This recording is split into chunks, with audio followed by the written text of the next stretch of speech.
అంటే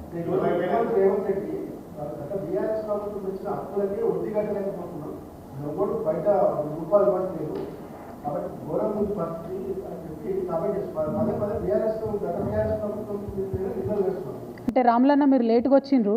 నేను అదే చెప్పిన, ముఖ్యమంత్రి గారు మన రాష్ట్ర భవిష్యత్తును తాకట్టు పెట్టే విధంగా, రాష్ట్ర గౌరవాన్ని కించపరిచే విధంగా క్షేత్రస్థాయిలో ఉండేటటువంటి వ్యక్తులు కూడా మాట్లాడనటువంటి భాషలో మాట్లాడుతూ ఉన్నారు. కానీ ఆయన అట్లా మాట్లాడడం వెనక ఏంటంటే ఉద్యోగులకు చేసినటువంటి వాగ్దానాలను ఎగ్గొట్టాలి, ఇచ్చినటువంటి 6 గ్యారెంటీలు ఎగ్గొట్టాలి, అన్నీ ఎగ్గొట్టేసి కమిషన్లు వచ్చే విధంగా ప్రణాళికను సిద్ధం చేసుకుంటున్నారు. కాంగ్రెస్ అంటేనే కరప్షన్. దానికి మళ్ళొకసారి ఈ ముఖ్యమంత్రి గారు ప్రూఫ్ చేస్తూ ఉన్నారు. 100% మీరు వాళ్ళని ఇవ్వమనండి, ప్రభుత్వాన్ని శ్వేతపత్రం ఇవ్వమనండి. అసలు కాంట్రాక్టర్లకు ఎంత పేమెంట్ చేసిరో అడగమనండి, ఎక్కడొక తట్టెడు మట్టి ఎత్తిపోసిరో అడగమనండి, కొత్త ప్రాజెక్ట్ ఏమైనా డిజైన్ చేసిండ్రా, కొత్త ప్రాజెక్టులు అంత వర్క్ అయిపోయిందా, మీరు 1,00,000 కోట్లు బిల్లు ఇచ్చేంత వరకు మీరు 16 నెలల్లో చేయగలిగినరా, అది సాధ్యమవుతుందా ఫిజికల్గా? ఒకసారి పత్రికా మిత్రులు కూడా దయచేసి ఇన్వెస్టిగేట్ చేయమని నేను మిమ్మల్ని కూడా అడుగుతున్నా. నా దగ్గర ఆధారాలు ఉన్నాయి కాబట్టి నేను ఆరోపణ చేసిన, నేను చేసిన ఆరోపణ తప్పైతే వాళ్ళని శ్వేతపత్రం ఇవ్వమనండి, ప్రూవ్ చేసుకోమనండి. ఎన్ని బిల్లులు కాంట్రాక్టర్లకు ఇచ్చారు, సర్పంచ్లకు ఎన్ని బిల్లులు ఇచ్చిండ్రు, వాళ్ళు ఇచ్చినటువంటి 6 గ్యారెంటీలలో ఎన్ని పథకాలకు ఎన్ని డబ్బులు పెట్టిండ్రు, వాళ్ళని ఆధారాలు ఇవ్వమని చెప్పండి. సార్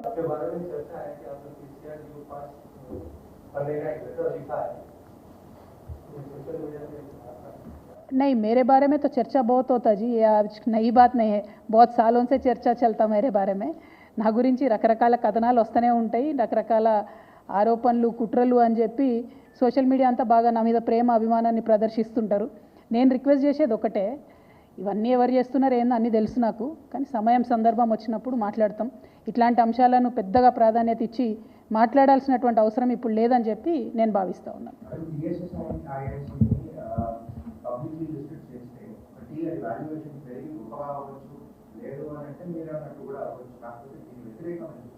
అంటే ప్రధానంగా Telangana state industrial infrastructure corporation అన్న దాంట్లో ఆ సంస్థ పెట్టింది ఎందుకు అంటే, ఒక దగ్గర ఒక 40 ఎకరాలు జాగా ఉందనుకోండి, దాన్ని డెవలప్ చేసి అందులో ఒక 30, 40, 20 ఇండస్ట్రీస్ రావాలంటే వారికి అన్నీ కూడా ప్రొవైడ్ చేసి కామన్గా ఉండేటటువంటి ఈటీపీ లాంటివి, కరెంటు వ్యవస్థను అన్నీ కూడా చేయడానికి పెట్టినటువంటి కార్పొరేషన్. అంటే ఎగ్జిస్టింగ్ ల్యాండ్ని డెవలప్ చేసి ఇండస్ట్రీస్ రావడానికి వీలుగా చేసేటటువంటి కార్పొరేషన్.